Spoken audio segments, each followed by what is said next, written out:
Loving God, open our hearts to hear your word. Set our hearts on fire with love for you. Stir our hearts to do your work in the world. Amen. In 2006, a man named Charlie Roberts barricaded himself inside a one-room Amish schoolhouse near Lancaster, Pennsylvania. It's a story many of us are familiar with. Tragically, he opened fire, and that day, 5 children died and 5 were injured before he took his own life. His mother, Terry Roberts, describes that terrible day. By the time I was at my son's home, I saw my husband standing right in front of me as I pulled in. I looked at him and he said, "It was Charlie. I will never be able to face my Amish neighbors again." Later that week, the Robertses held a private funeral for their son, wrapped up in grief and guilt and shame. But what they saw as they approached the gravesite astonished them. Nearly 40 members of that Amish community, the community that was riven with grief itself, these same Amish neighbors began coming out from around the side of the graveyard and surrounding them like a crescent. As Terry describes it, love just emanated from them.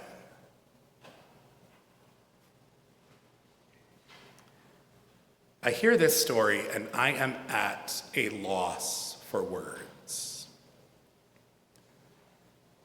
The only question that comes to my mind is, how?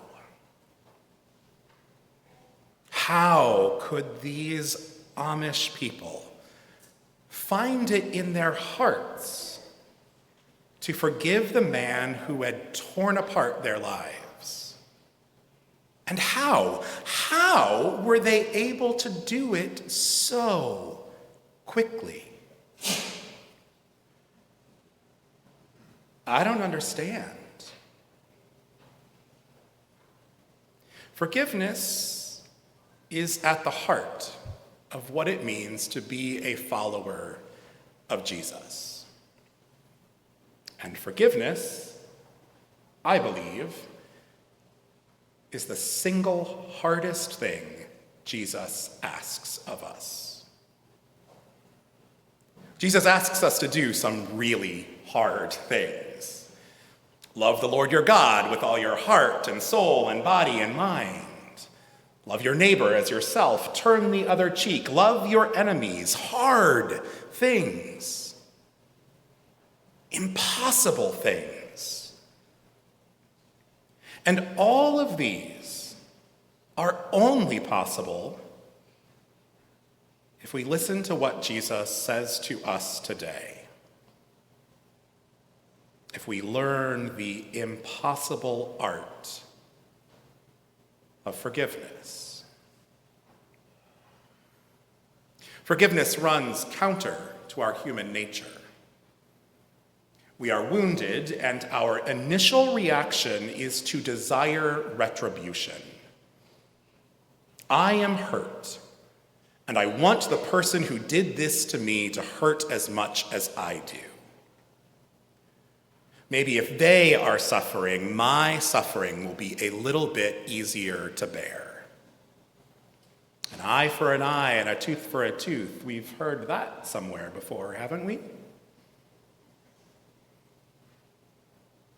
But it never really works that way, does it? It may feel satisfying for a while. The righteous anger and the sense of woundedness can burn, oh, so brightly. But then what? we are left with a wound that has the power to continue inflicting pain upon us. Every time we remember, it throbs. Every time we peel back another layer of how the injustice has impacted us, we experience the pain all over again. We remain prisoners to the wound we felt and to the person who wounded us in the first place. This is where forgiveness comes in.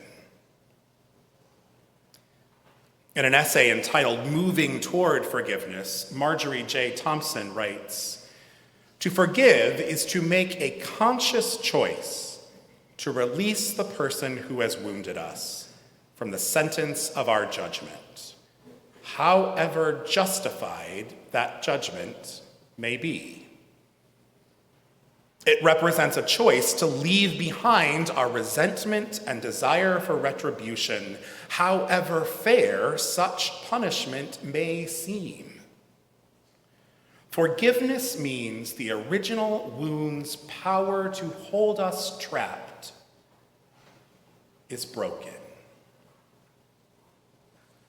Or as Fred Luskin says in his book, "Forgive for Good," when we choose forgiveness, we release our past to heal our present. We release our past to heal our present. We choose to loosen our death grip on our pain, our resentment, our anger. It is not easy. And it's not a one-time thing. It happens over and over and over. Every time we remember what has been done to us, we have to choose to forgive. We have to choose not to let the pain and resentment take over again. Peter recognizes just how hard this is.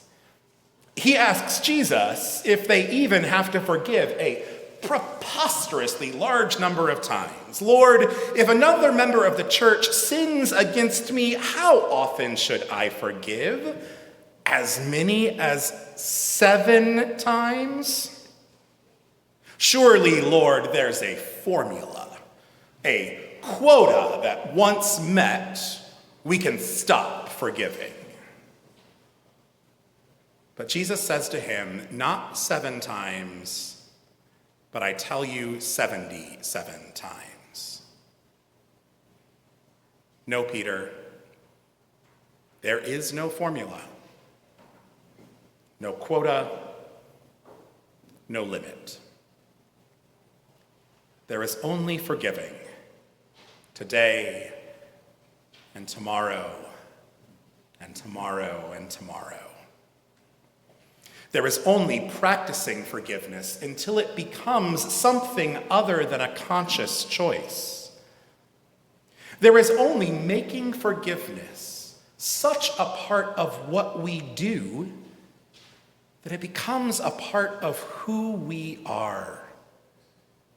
It becomes ingrained in us, as much a part of who we are in the world as being right or left-handed. Then, and only then, can we truly love our enemies. Can we love our neighbors as ourselves? Can we love the Lord our God with all our hearts and all our minds and all of our souls? God has poured extravagant, unimaginable grace upon us. Forgiveness such that we can never deserve it and can certainly never earn it.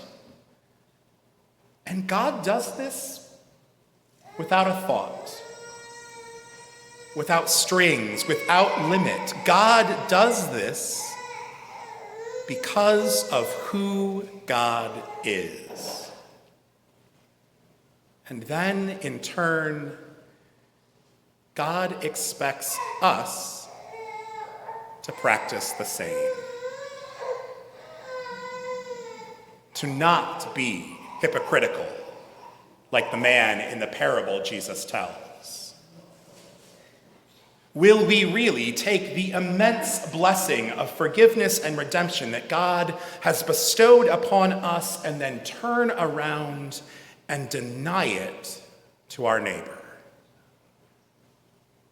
condemning them and ourselves? God asks, no, God demands that we do the incredibly hard work of practicing grace and forgiveness ourselves. I hear the story of Terry Roberts and the unfathomable forgiveness of her Amish neighbors, and I ask, how? Jesus tells us, through practice, by forgiving and then forgiving again and forgiving again, not 7 times, not 77 times, but always, until it is simply who we are, a people of forgiveness. This might be the hardest thing that Jesus asks us to do, but he doesn't ask us to do it alone. He simply asks that we take a fraction of the grace that God has poured out on us and turn around and share it with the world around us. And in doing so, release ourselves from the bondage of pain, anger, and regret, so that we are free to live and love as God yearns for us to live.